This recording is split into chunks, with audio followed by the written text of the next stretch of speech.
shadows, the now and the light. The vanguard is here and they will be polite. The ruin is stirring, her cult's getting brash. Our heroes must stop in this halt and dash. Hunt all the red talents and give them the blade. Civilization they're trying to save.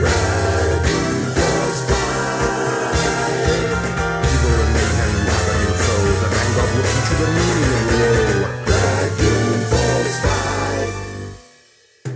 Hello and welcome to this episode of the Dungeons and Debuckles podcast. I am your host and Dungeon Master Kevin. Going around the table, Blake. Hi, I'm Blake, and I'll be playing Cinnamon, the Tabaxi Warlock. And Shane. That's me playing Horatius, the human fighter rogue. And Hannah. Hi, I'm Hannah, and I'll be playing Lieutenant Leandre Fields, a hunter ranger. And John. Hello, I am Mjömjö, a cleric of Bahamut, Dragonborn, and quite British. Do you regret picking that voice yet? Not yet, but if I ever have to give a long speech, I might. All right, so last time on Dungeons and Debuckles podcast, you had been teleported to the city of Vorn in search of an ancient green dragon in the swamps of the Great Salt Marsh. Swamp is not a marsh. Well, it's the name of the area. It's like the Everglades. Not all the Everglades is swamp. None of the Everglades is swamp. It's marsh.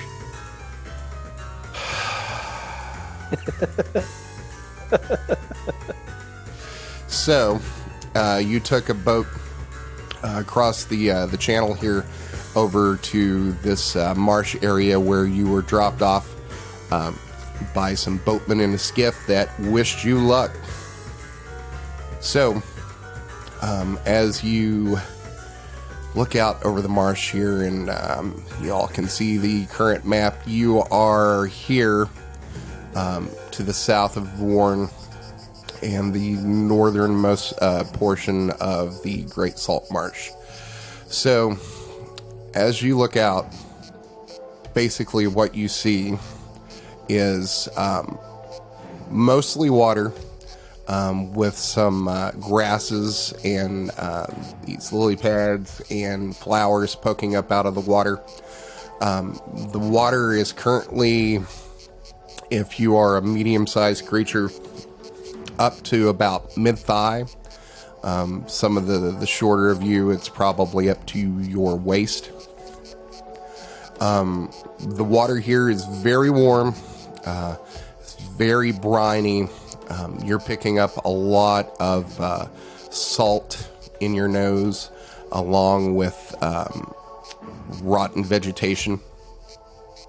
And as you look out over this, it goes on and on for about as far as you can see, because this area is like super flat. There you don't see really any trees or any sort of elevated topography. It just seems like it's just this as far as you can see. So you're going to start walking and walking and walking, and it's very hard going. This is difficult terrain. You're going to continue for probably about a half mile, and you can see that the land's rising up slowly, whereas the water before was about mid-thigh. It's down to your knee and below, and you continue on through that for about a mile, and then it rises up again, and at this point the water is about ankle deep. And you look out and you start seeing like spaces of water and like little rivulets and channels that go through this area.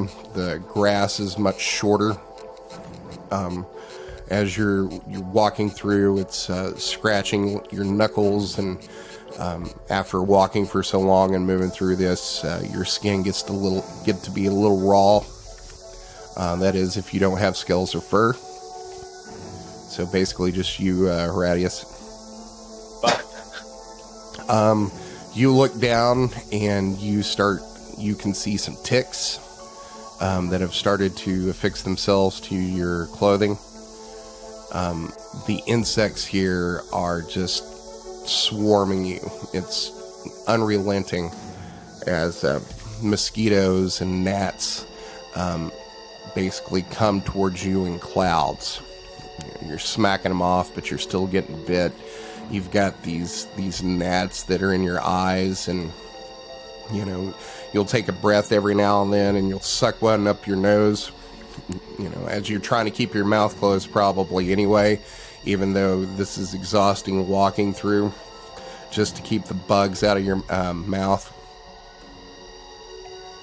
So you're going to continue on like this for probably about the better part of the day.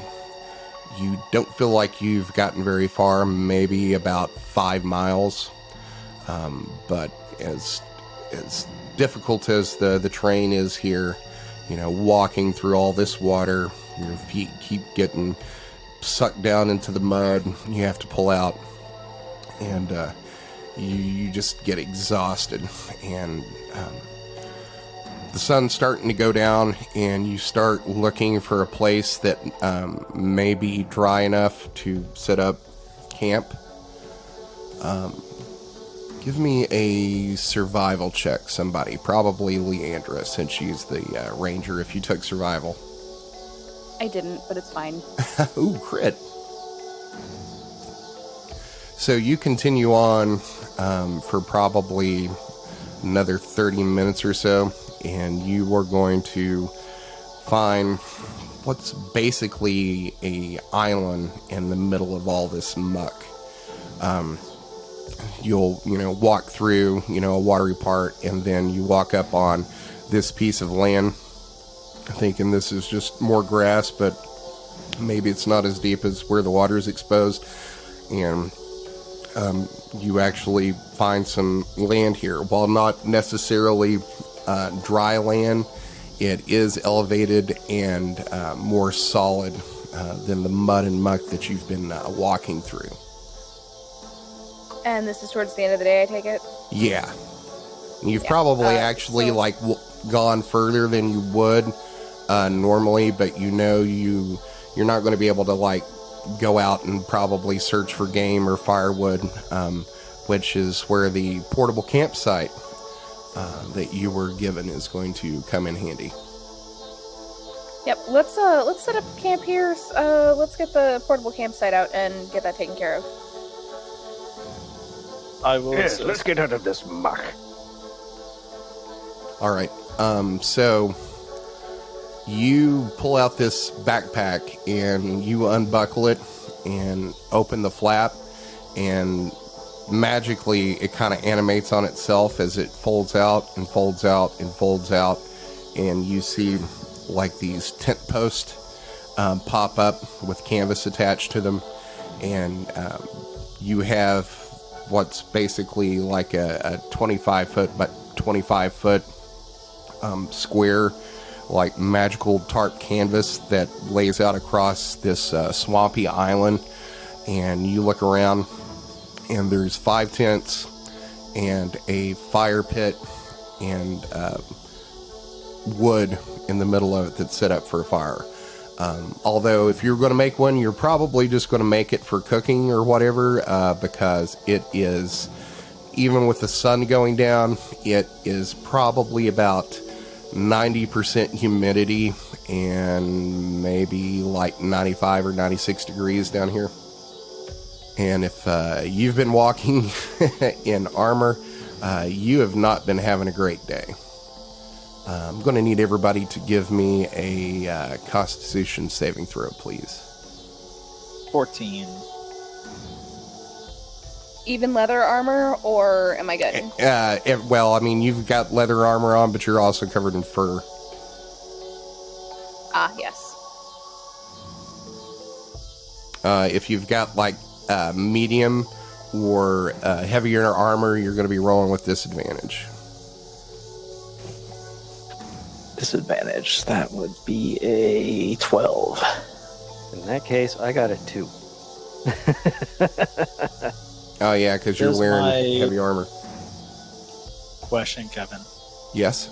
Since I have breastplate, which I think counts as Medium. heavy armor. Oh, it counts as okay. It's medium. And you said medium gets disadvantage as well. Correct. But since you've got the mithril property, does it? I think Yeah, that that's only. what I was wondering. I think that property only counts for stealth checks, right? And whether or not you can wear it. Right.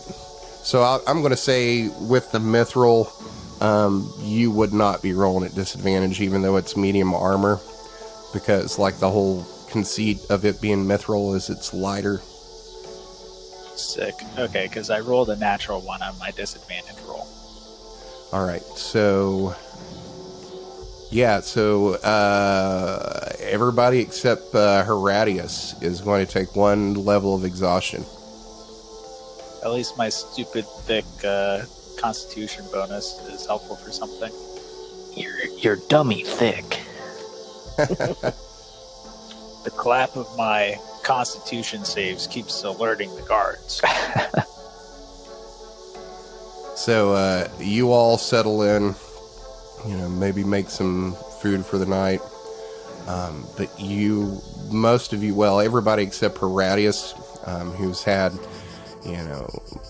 soldier training and who's used to force marches, you're all just dead tired, and it's probably you're not going to be long for consciousness. Do you want to set up watches? Yes. You Yes. probably should. I'll take first, I guess. I'll take second. Third. I'll take last, I guess. Okay. So first watch comes up. Give me a perception check, Horatius. I will attempt to perceive 9. So the land here is pretty flat, and you can, if anything's moving out here, and there's a half moon right now, so while not completely lit up, you can see pretty well here just for the fact that there's a lot of water that the moon's reflecting off of, and the grasses here are probably about 2 feet high.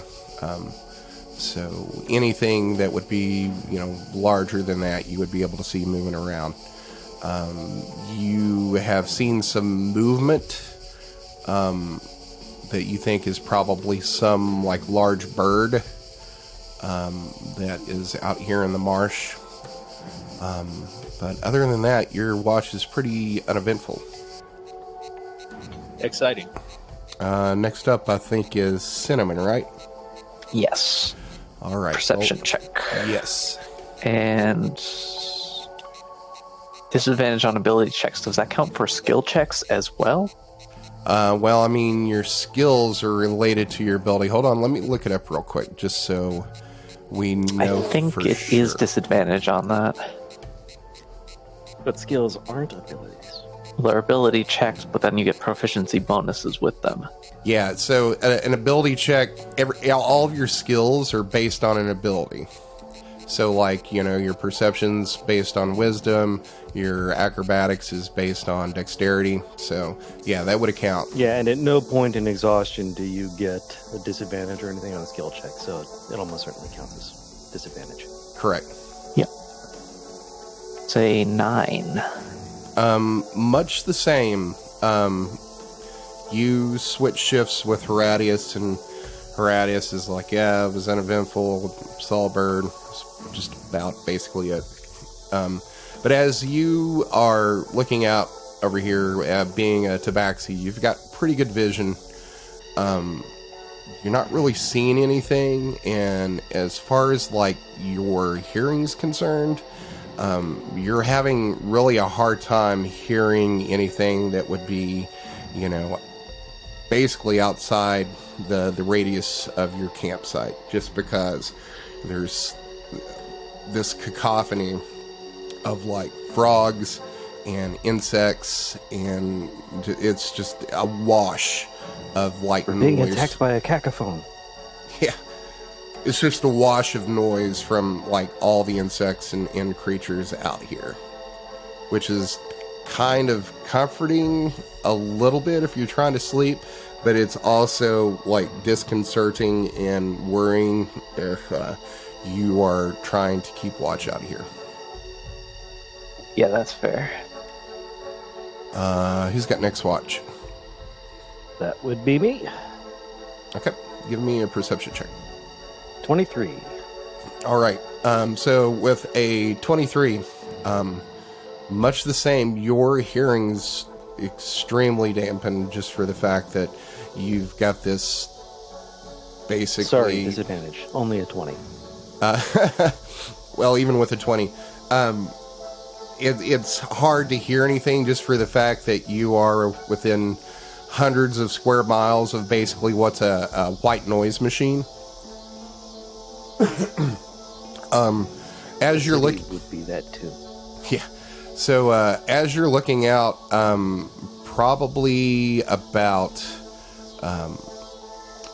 50 yards for the campsite, you are going to hear this squalling that comes up above the rest of the cacophony, as it sounds like there is like some sort of creature, perhaps some sort of like large like mammal or rodent that is being attacked.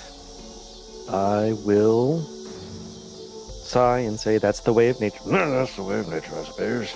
Oh, little rodent. So you watch out over that area for the next 30 minutes or so, but within like the first like 2 minutes or so, the commotion dies down and you don't see any movement that would be... It looked like it was coming from like the edge of like one of these like islands that you're on and in the water.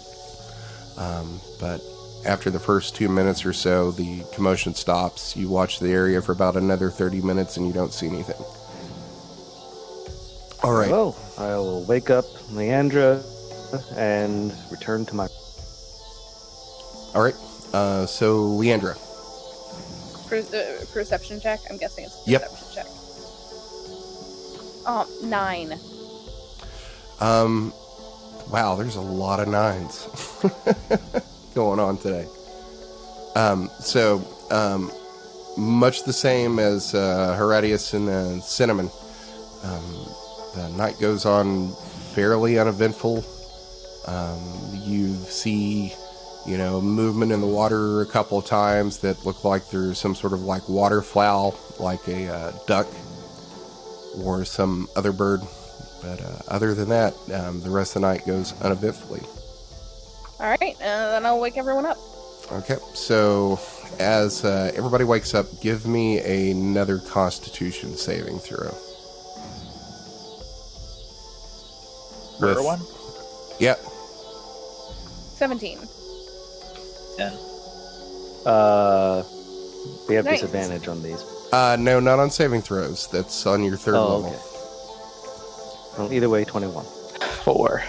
What a man. Double crit, baby. Nice. All right, so Leandre and Cinnamon. Maybe it's the fact that you're Tabaxis and you may be more sensitive to like things buzzing around you or touch, but you've had a difficult night trying to sleep because you are almost incessantly being swarmed and bitten by mosquitoes as you're sitting there or you're lying there trying to sleep. You can feel them buzzing around your face and your nose. You've even breathed some in. This is not going to count as a long rest for you. So any spells are going to... you don't regain any spells if you've cast them, and you're also going to gain a second level of exhaustion. Gotcha. So, You're going to kill us here in this marsh. maybe. Depends on your saves. So currently your speed is halved. All right, so you all get up. You start making breakfast. The rest of you notice that Leandre and Cinnamon are kind of dragging. I will slow down to meet their pace. All right. So you are going to travel for probably about half the day. And you are slowed even further, even though you are now on a point where you are hitting more patches of land, and it almost throws you off balance because, like, you're going through this the marsh here, and you know your feet are sinking down in the mud, and then you're walking through like grass and trying to follow this direction, and then all of a sudden you'll hit dry land and you'll kind of like stumble forward just because you're not used to that motion. But you're going to travel for probably about 7 miles, or no, actually that you would probably be able to make it about 10 miles this day, because you're not walking in waist deep water. But you'll go about 10 miles, and give me another survival check, Leandre. Oh, 7.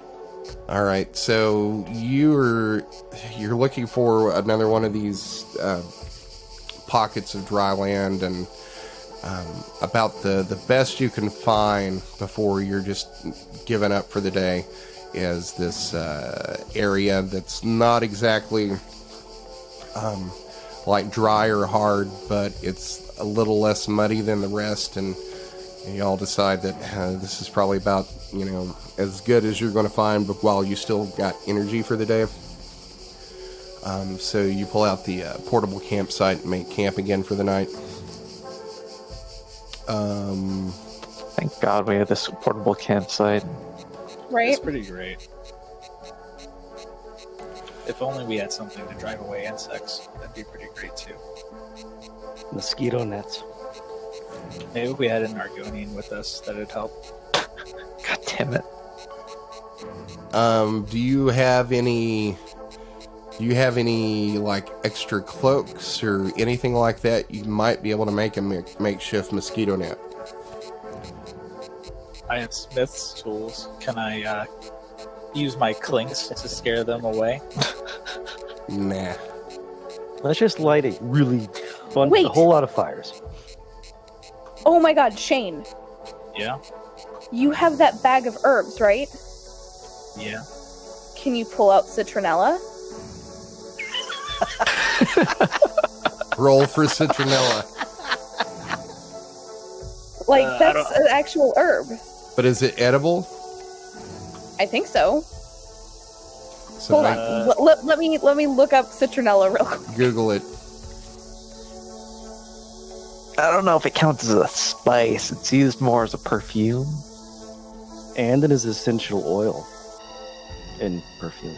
Citronella is an essential oil obtained from the leaves and stems of different species of Lemongrass. lemongrass. So yeah, if you pull lemongrass out of your herb bag and we burn it, some of that essential oil would happen. So out of nowhere, Horatius, this woman that you went to high school with named Karen comes out of the swamp and says, how would you like to invest in an incredible business opportunity? I gun her down. Why would Karen do that? As she pulls out a sample pack of essential oils. Yeah. Describe your so- spice pack. What does the description say? Sorry, describe the spice pouch. Correct. So I have it up. Somebody holding... A Heward's handy spice pouch is a magic pouch that is able to produce any season. Let me find the stat block. because this website's not what I'm looking for. Bell pouch appears empty and has 10 charges. While holding the pouch, you can use an action to expend blah blah blah. Speak the name of any non-magical food seasoning, such as salt, peppers, saffron, cilantro, and remove a pinch of the desired seasonings from the pouch. A pinch is enough to season a single meal. The pouch regains 1d6 plus 4 expended charges daily. Roll me a percentage die. Percentage die? Sure thing. Yep. 14. All right, so you speak the name Citronella and reach into this bag, and you pull out a pinch of it. I will. I'll pull out 3 pinches and toss it into the fire. Okay. That lasts for probably about 10 minutes, as it is consumed by the flames. But for that 10 minutes, you did get a little respite from the mosquitoes here. Exciting.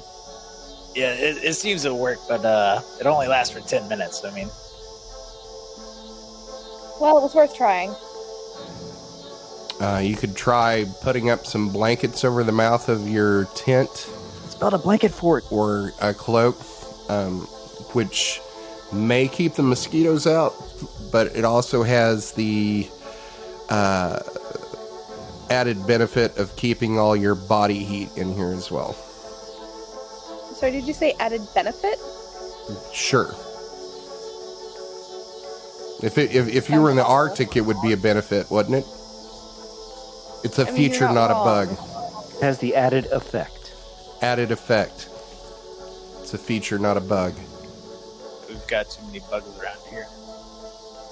All right, so watches, same as before. Horatius, give me a perception check.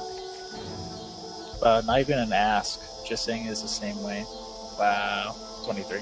It's actually a 10. Oh, no, you passed yours before. Yeah, I'm a Grecian god. Why would I be disadvantaged in the swamp? Much the same before. Your watch goes by uneventfully. You see some critters out in the distance, being critters out in a dangerous environment, doing their circle of life thing. Cinnamon, give me a perception yeah. check. It's a 15. So with the 15, you're looking out over the campsite here. You are going to see some movement about 70 yards away as this like dark shape comes flying off of the water and up into the sky and away from you. I think it's probably some large bird or something, but the rest of your watch goes by uneventfully. All right, who's next? Mjömjö? Yep. 19. All right, so about halfway through your watch, you kind of get like that 1,000-yard stare, and you are surprised and not yell out, but like yelp as a frog jumps up and lands on you. Just a little guy. Nothing really Yeah, to... but is it poisonous, venomous, toxic? Not that you know of. Well, we'll see. Give me a nature check. 9. All frogs look the same to you, really. Jesus. Leandre, Yep. perception check, please. 17. All right, so as the sun begins to come up over the marsh here, your watch goes uneventfully as well. I need everybody to give me another Constitution saving throw, please. 18. 4. 7. Another 4. All right, so everybody except for Horatius, is going to take one more level of exhaustion. What's everybody's exhaustion levels right now? 0. 2. 3. It's like Oh wait, are we at 3? I thought we were at 2. Are we at 2? I think this is a third check. If you failed each of them. Oh, is this the third check? Then Yep. it's 3. No, we didn't have to do the first one because we have fur. No, it gave you disadvantage on that. Right. Okay. Then yeah, we're at 3. And the first day of that check was just for the fact that you weren't used to this heat moving through here, but by the second day you're a little bit more acclimated, so you've only been doing checks right now to see if you can sleep. Because of all the bugs. Alright, so what was Can we see on Sorry? Can we see on the map where we are in relation to our goal? Yes. Alright, so you are trying to go here. And You're on the wrong I map. still see. hold on. I still see Pacha. Alright, so you started here.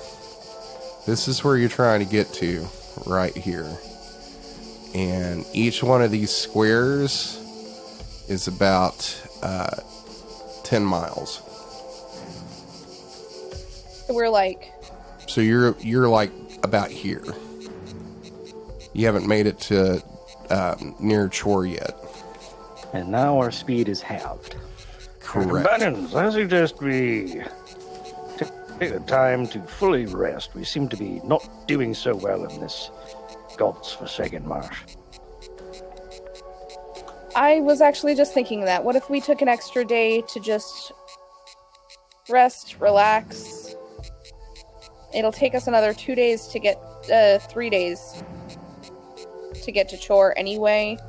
We might as well stop and try to get try to rest up a bit. Perhaps if we gather some of these marsh grasses, we could burn them, produce prodigious amounts of smoke to drive away the insects, and perhaps get some true rest. Not a terrible idea. Alright, so are you just going to hang out here at this, like, campsite? Or are you going to try to find, like, drier land and move a couple miles? What's your plan? I thought the campsite made the land drier under us. It is, that was but part of it's magical like- property.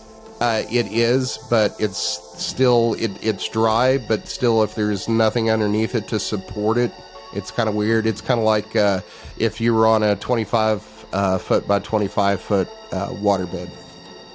Ooh, weird. Comfy. Maybe.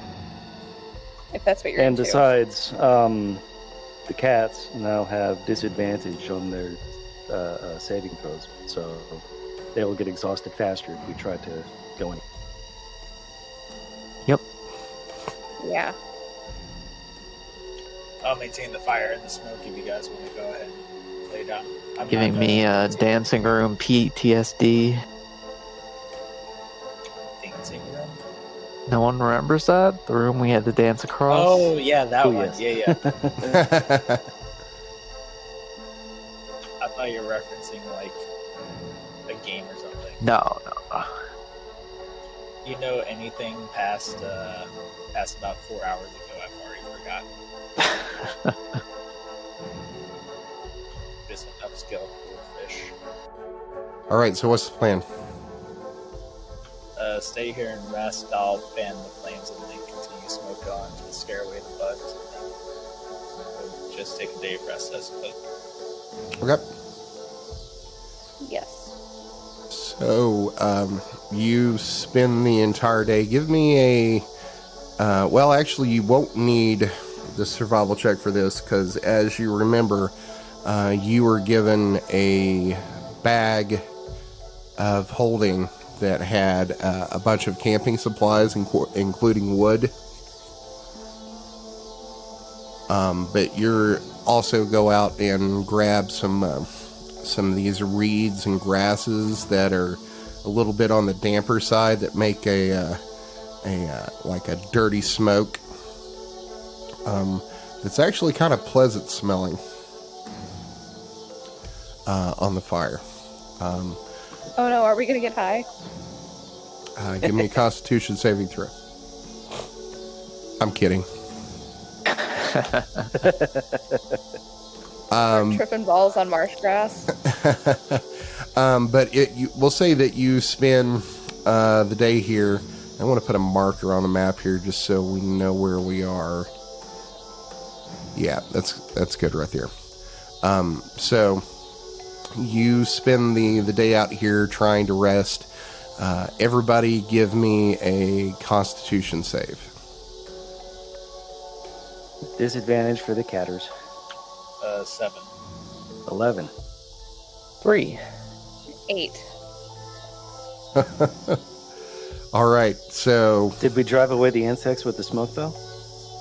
you did, which helped the DC tremendously, but still that 3 is going to fail. So Does everybody, the 8 fail? the 8 does not fail.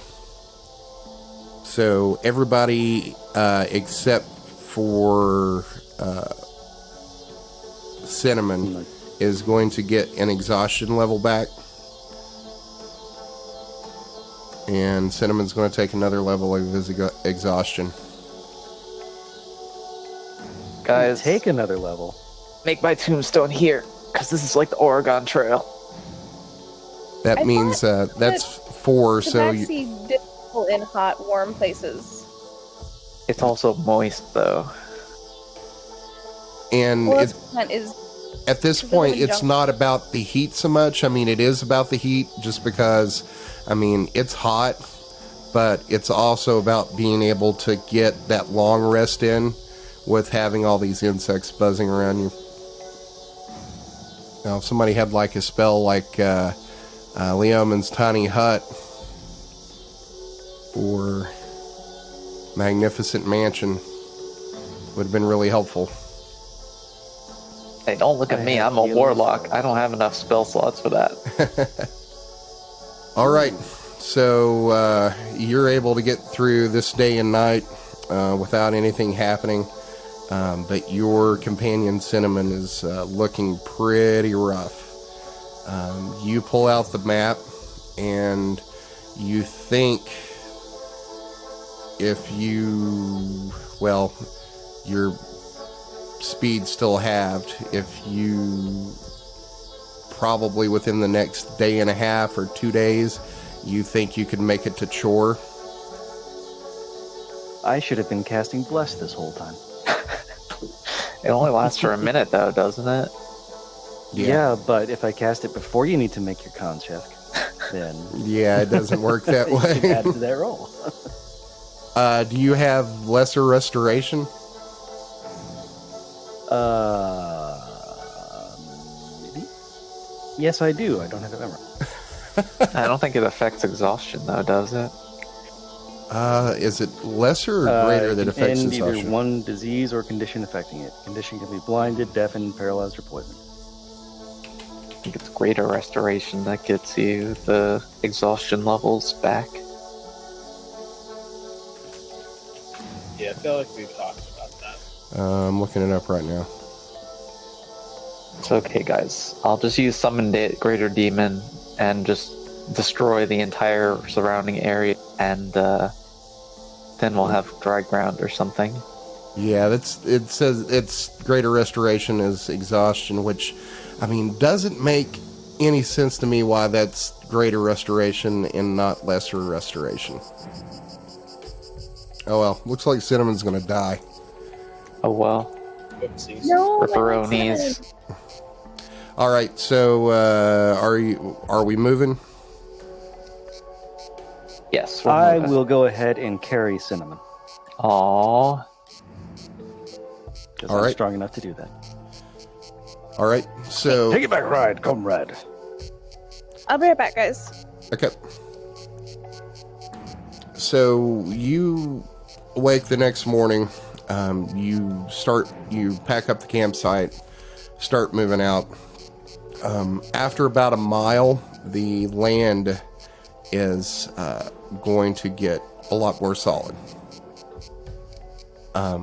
So not as much effort to move. You're moving at pretty good speed, even though Mjömjö, you did not have an exhaustion level that would reduce you to half speed.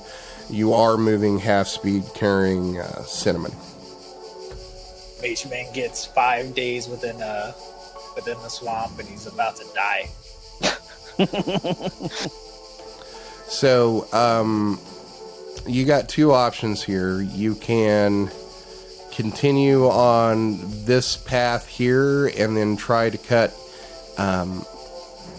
west to Chor, or you can try to take a shortcut this way to Chor. Looking at the map, it looks like it would take you less time maybe to get here, but there does appear to be some water features here, like lakes. There's a large lake north of Chor. You don't know how deep that is or what other swampiness there may be, but it looks like this area here is a little bit drier, as notated by looking on this map. Like the darker places appear to be like more swampy, whereas the lighter places appear to be more dry. We're following an actual path. I think we should stay on the path. Same. I don't think any goods happen from taking a shortcut in a place we don't know. Okay, so it Especially is going to... one without landmarks of any kind that we can see from a distance. Okay, so you think it's going to take you a little bit longer, but maybe the travel is not going to be as hard. So you are currently probably about right here. So you think it may take you about another day and a half to 2 days, depending on how difficult the terrain is here. So if you stay on the path, you're going to make it to about right here for the night before you have to bed down. Thankfully, you have found the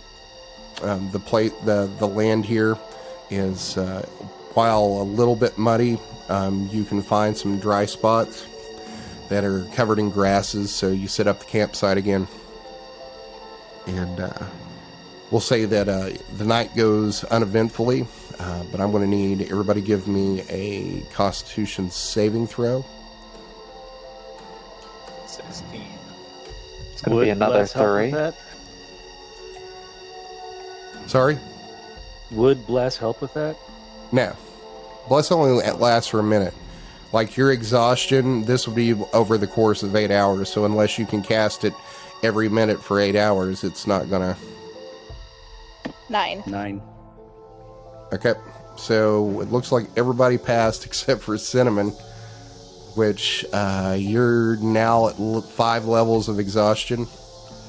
Yep, one more and I'm dead, and my speed is reduced to 0, so someone has to carry Well, me. I did or we have carry to stay. him all Well, day, that's too bad. so- You're going to have to do it again. No, I'm just saying, would he have gotten exhaustion by being carried? It's not about movement at this point. It's about being able to sleep. But speaking of that, I would say you and your medium armor and carrying Cinnamon, you would make yours with disadvantage. So you still passed. So I'm up to 2. No, you still passed with a 5. So DC is not high. It's just Blake's rolling for shit. All right, so you get up the next morning, and I guess you're carrying Cinnamon again. Mm-hmm. You could try to build like a sled, or A travois. yeah, perhaps even a stretcher.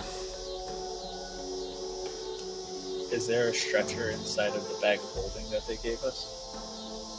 There's not, but you could take a cloak and some rope and a couple of tree branches and make one. There are trees in the marsh? Nice. You are starting to see like some of these large, kind of like what are they called, the cypress trees, the ones that basically like live in water. I think you mean mangrove. Mangrove, yeah. So if you want to make a stretcher, give me a survival check and see if you can make like a sled or something. 11. Yeah, I mean this isn't like an advanced technology, so you hack off a couple of branches, get some rope, and take a blanket and tie between that. So let's say you and another person could carry Cinnamon without much trouble if there's two people. I will. I'll carry one side of the stretcher on our buoy. Okay. So I'm not going to make you do checks or anything like that. Cinnamon's not that heavy, and your two big beef boys should be able to handle it pretty easily. Especially with my strength at 21. Mm-hmm. So we'll say around probably 7 o'clock that night, sun's going down, when you start seeing light from fires up ahead, probably no more than like half a mile away. And you, judging by the map and your path, you're pretty sure that this is the city of Chor. So you travel on for about another 15 minutes or so, and you are going to reach the outside or the outskirts of this village. Not really like a city.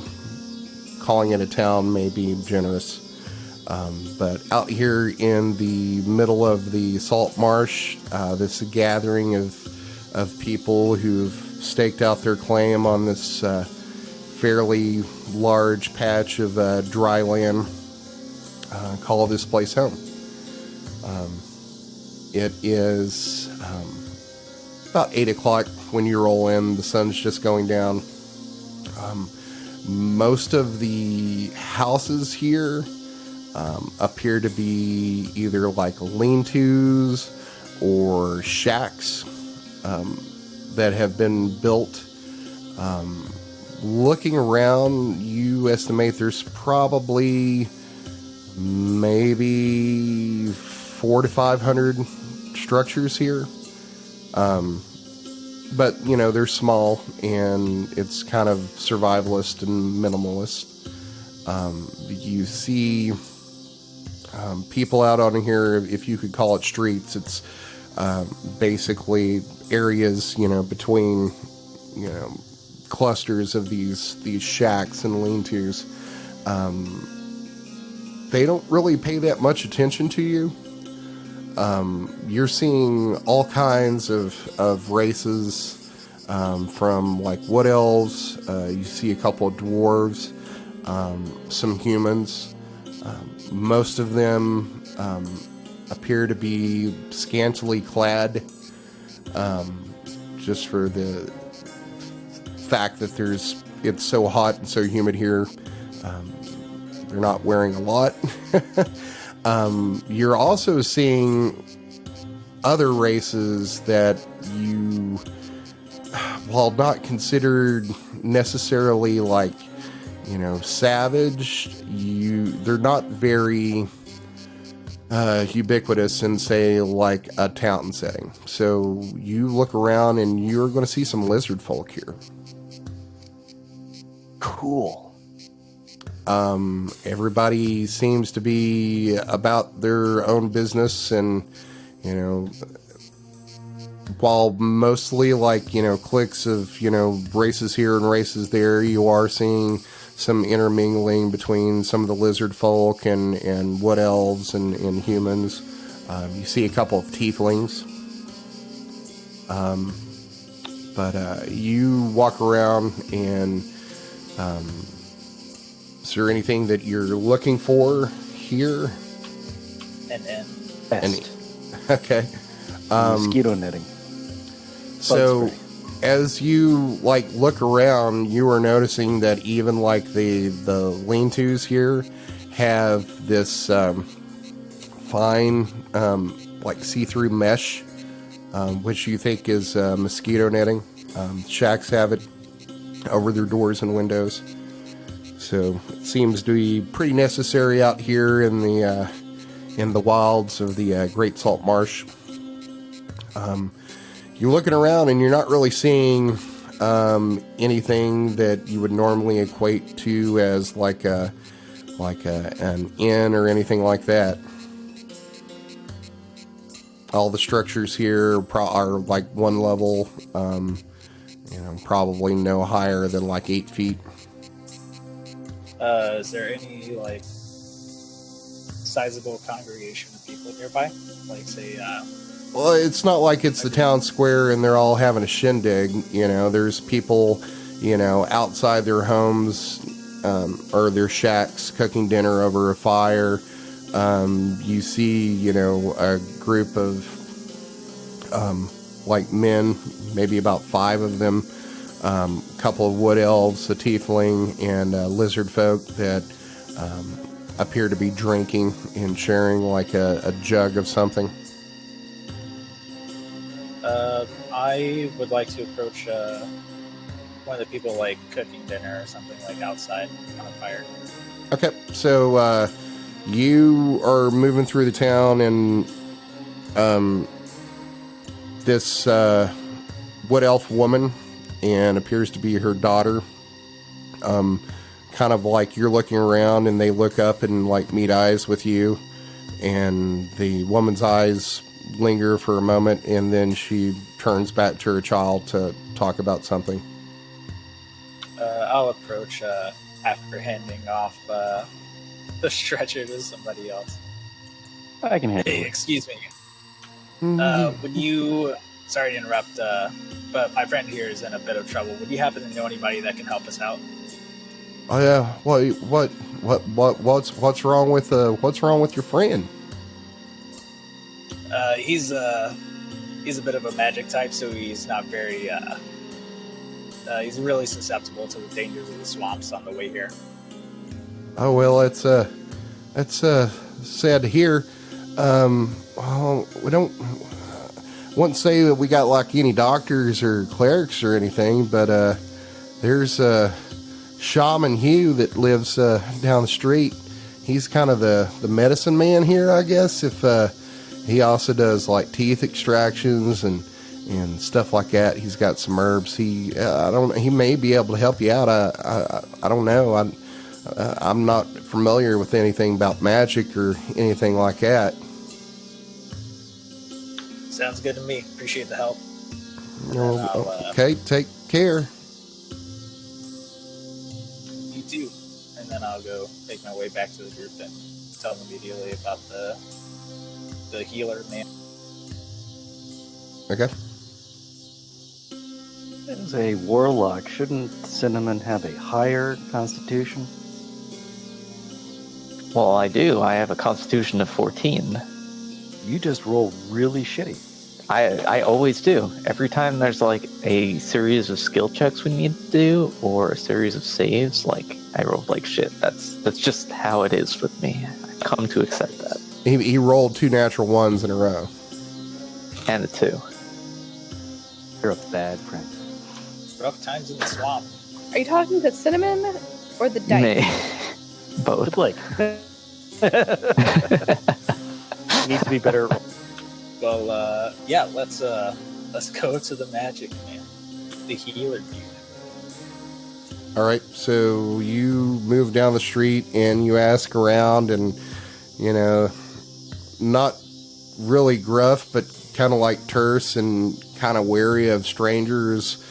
Somebody you'll ask, and they'll say, "Oh, healer here," and they'll point down the street, and you walk for probably about 1/8 of a mile or so, and you're going to see a large tent, and outside of it there is a sign that says Shaman Hume in common. How pedestrian. I will knock on the door. Is the door open or? It's a flap on a tent. I'll knock on the wood structure that it's attached to. Okay, so you hear, "Come in." I'll wave to everybody to follow me in. I'll go into the flat. Okay, there's probably not enough room for everybody in here. The tent is probably about 15 feet by 10 feet. As you walk inside, there's this musty smell of reptile and like herbs and decay, just from the like general bog around here. But as you walk inside, there's some low lit oil lamps in here, and sitting on the floor is this kind of not emaciated but scrawny lizard folk that is wearing this necklace that's made out of like various bones and teeth,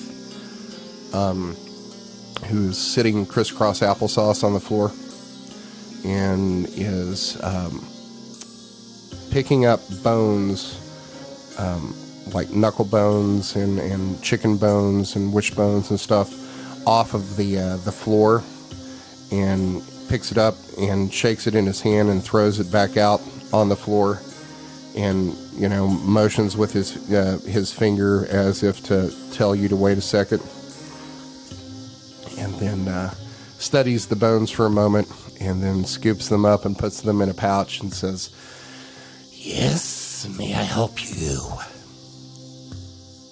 Yeah, I've heard that you're the healer of this settlement, I guess. Of Chor, yes. Sorry, go ahead, Kevin. Of Chor, yes. Perfect. So we were traveling on our way down, and my friend here kind of succumbed to the elements a little too much. I was wondering if you'd be able to help him out. What exactly is wrong with him? Extreme fatigue and He's exhaustion. a little pansy.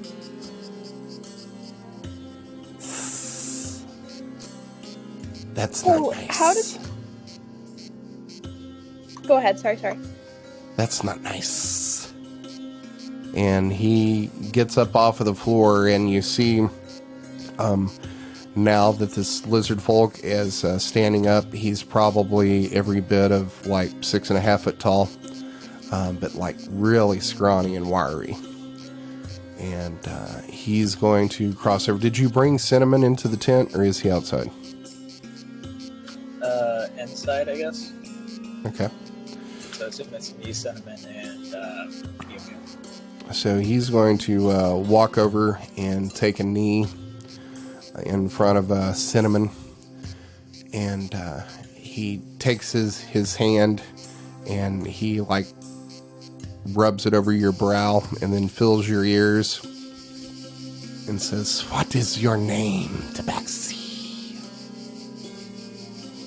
My name is Cinnamon, I think. It seems you are somewhat coherent. You feel like you are burning up. I do not know if that is unusual for Tabaxi or not. I have not treated many of you. But you feel very hot. How are you feeling? I feel like I've been run over by a horde of bugbears. I see no marks upon you, so I assume that is your attempted humor. Yes? Yeah. Yes, I'm very tired. That's the long and short of it. I don't feel well. Like I have a cold or something, but without the cough and the. Well, let me take a look at you. And he begins like an examination, and he starts like poking around on you, and he like pokes you around like your stomach, and he's like, "Does this hurt?" And then he'll no, not there. and then he like picks up your like arms and like lets go of them and lets them fall like this is like some sort of a examination that you've never heard of, or what this is meant to diagnose. But he'll also take like your mouth and open it up and take the lamp and like look inside your mouth, and he's like, yes. And after about 10 minutes of this, he's like, "Well, I don't see anything that's immediately wrong with you. Perhaps you'll just need some rest. Here, take this." And he walks over to a table, and you see him pick up a root and put it in a mortar and pestle and grind it up and put some in a pouch. And he's going to hand it to you, Horatius, and says, "Give this to him 3 times a day in hot water, similar to how you would do tea. It would help him sleep. I think that's the only thing he needs at this point. If he does not feel better in a couple of days, bring him back, and perhaps I will do a more thorough examination. But I believe this will help." Sounds good to me, boss. What's the payment? That'll be 2 copper. I will hand him a silver. Thank you. You're very generous. Indisposable help comes with an indisposable payment. Yes. I have not seen you around before. I'm assuming you are not from Chor? No, we're from Kevin. I've forgotten the name. Help me. You're from kind of all parts. But you started out in Kala. We came together in Kala. We were all enlisted into the Jesus Christ. It's been Vanguard. 2 weeks and I've forgotten literally everything. Yeah, Vanguard. It's been literally 2 weeks. How am I forgetting everything? We congregated with the Vanguard in Kala, and we made our way here. I'm not familiar with this Vanguard that you speak of. Is this some sort of military from Vaughn or such? Close enough. As you say. Do you have family here? I don't. Do you guys? Call out to everybody else. Nope. I'm assuming I'm that from you... Sunshire. No, not Sunshire. The thing on the other side of the desert. This is, so Tanzik. who will you be staying with if you do not have family here? I was hoping there was an inn. I wouldn't say so much as an inn as a place to buy some goods and some spirits and such, but there's no real what you would call an inn here. About nets. Nets, yes, those are very essential in Chor. That's something that you could buy. You could either trade with someone here willing to part with it, or perhaps over there at the Burying Worm, I believe Granny would have something like that. She's kind of the matriarch of the town here, and she runs a small trading business. Sounds reasonable to me. I guess we'll make our way and get some of those nets and just camp outside of the town limits. As you say, she is just a couple of buildings up the street to the north. It's a large tent and quite a hodgepodge of things lying outside. You probably won't be able to miss it. She's usually outside of her shack in a rocking chair, smoking a pipe this time of evening and enjoying some spirits. Sounds good to me. I guess we'll be on our way. Thanks for the help. As you say, safe travels to you. I will nod and make my way out with Mjömjö and Cinnamon. Okay. So you make your way up the street here, and you think you've found the place that Shaman Hume here was talking about. It is kind of, it looks like there was like a large shack, and then there was another shack added onto that, and then another like shack added onto that. Nothing matches, and it's kind of like this hodgepodge of like structure. That's all of probably about 40 feet by like 30 feet. Outside of it is just like it kind of looks like a junkyard. It's just this hodgepodge of like found items and like, you know, wood and buckets of like fasteners and nails. You see what appears to be like some like farming plow equipment, but you're like, I can't imagine anybody out here is trying to cultivate something in the swamp. You see like a stack of saddles and like tack gear. You see another stack that appears to be like farm implements like hoes and rakes and stuff like that, axes and large sledgehammers. And as you approach, there's like this path that's probably about 5 feet wide that goes through this junkyard mess up to the front of this shack. And you're going to see this kind of, you know, for an elf to look old, they're pretty damn old.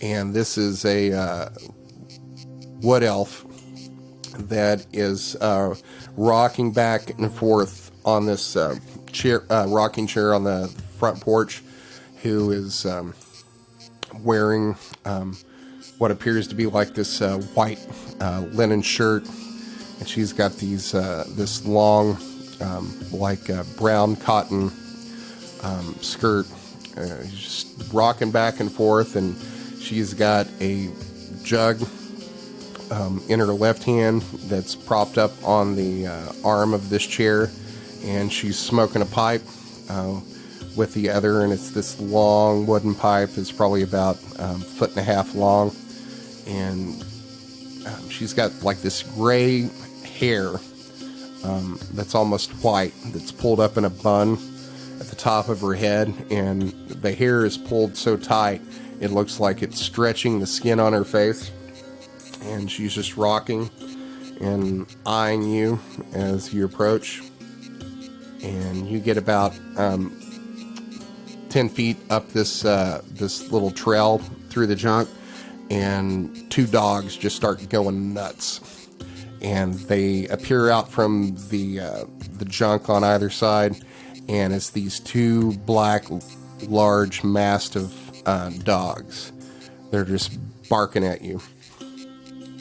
And woman says, "And hell, that's enough of that. Get away, get away. We got visitors. Can I help you?" Yeah, if you don't mind. The healer person down the road said that you might be in possession of some bug nets that you might be able to part with. You mean Hume? Yes. He's good people for a lizard. Yeah. So what was it you said you needed? Bug nets. Bug nets. Mosquito netting. I got that. Yep. You got something to trade for it? What are you looking for? We've got money, but I'm not sure if you're trying to barter for. Gold's good enough. Just not a lot of people around here has got the silver and the gold in their pocket. Usually have to do some trading, but yeah, silver works just as fine as any pelt or skin. How much you looking for? I'd say, what do we have, like 5 tenths, Kevin? Yes. That pop out from them? For only 4 of us. Reasonable. I think we're looking for about 4 mosquito nettings. Yeah, how much? Are you covering the building? Are you covering a shack or tent? Tents. All right, and say 4. Yeah, you're probably going to need about, I'd say about 50 square feet or so to cut up. Bit over your flaps. I'd say I'd probably just run you about, let's say 7 silvers. That sound fair? Sounds good to me. All right. And she gets up from her chair, and but before she does, she puts the jug down after taking a swig out of it, and then takes her pipe and taps it out on the arm of the other arm of the chair, and then gets up. And even from about 20 feet away, you can hear like all these bones popping and cracking as she stands up. And she walks over to another one of these adjoining shacks and walks inside. And after about a minute, she pokes her head back out. She says, you just want the bolt, or you want me to cut it up for you? Sure. All right. So she goes back in and comes back out about 2 minutes later, and she has what appears to be like a branch that has this mosquito netting cloth wrapped around it. And she walks over to you, and as she's probably about 3 feet away from you, you can smell like this raw, like whiskey moonshine spirit just coming out of like every pore of her body. And she holds out her hand and says, I'll be seeing the silver first. I'll put a gold piece into her hand. I don't have change for this. Don't worry about it. Oh, thank you very much, sir. And then she hands you the stick with the netting. I will carry it over my shoulder. What time of day of it? It's probably time of day. It's probably like 9:30 at night right now. Sounds like a day to me. I guess we'll go rest up. Thanks for the help. Yes. Good luck to you. Safe travels. I will nod and start making my way away with the group. Okay. Hey guys, so I guess we can go ahead and start making camp outside and make this tea stuffs for cinnamon. Let us do that until the poor fellow is recovered. Yeah, and I'm not trying to have to explain why a party member died on the way to the thing without even encountering an enemy. That would be rather embarrassing. All right. So I guess you're making camp outside of the village here? Yep, and we'll cut up the bolt and fit it to our tents. All right. So you have fashioned mosquito netting outside of these tents, and you're pretty sure you're going to be sleeping much easier tonight. Even here, out away from the marsh and all the water, there's still a lot of mosquitoes around here, biting insects and flies. But you make camp for the night. Say that you brew up some tea for cinnamon, which you take. Has anybody here got medicine or nature? I have medicine. I have nature. Okay, give me some checks. 19. Wait, I'm still exhausted. 16. Okay. No, because I'm also still exhausted. Okay, Mjömjö, you would know that this is ground up valerian root, which is supposed to help with sleeping. It's ground up valerian. Should help him sleep. So you make a tea, and cinnamon, you drink it. It's kind of got like this this bitter flavor to it. But for the first night in a long time, with the valerian root and being in this tent with the mosquito netting without a mosquito or a fly biting you every minute, you are able to get a full night's sleep. We'll say you set up watches, just keep an eye on things, but the night goes uneventfully. Everybody is able to get some sleep this night, and you are going to regain a point of exhaustion. Woohoo! Imagine having to regain points of exhaustion. Imagine. Or lose a point of exhaustion. I can only imagine. But yeah, that was rough. I was like, oh my god, am I going to kill Cinnamon? You didn't kill Cinnamon. The environment killed Cinnamon. No, And I would have killed myself. It's my rolls. Yeah, I mean, your rolls were like shit.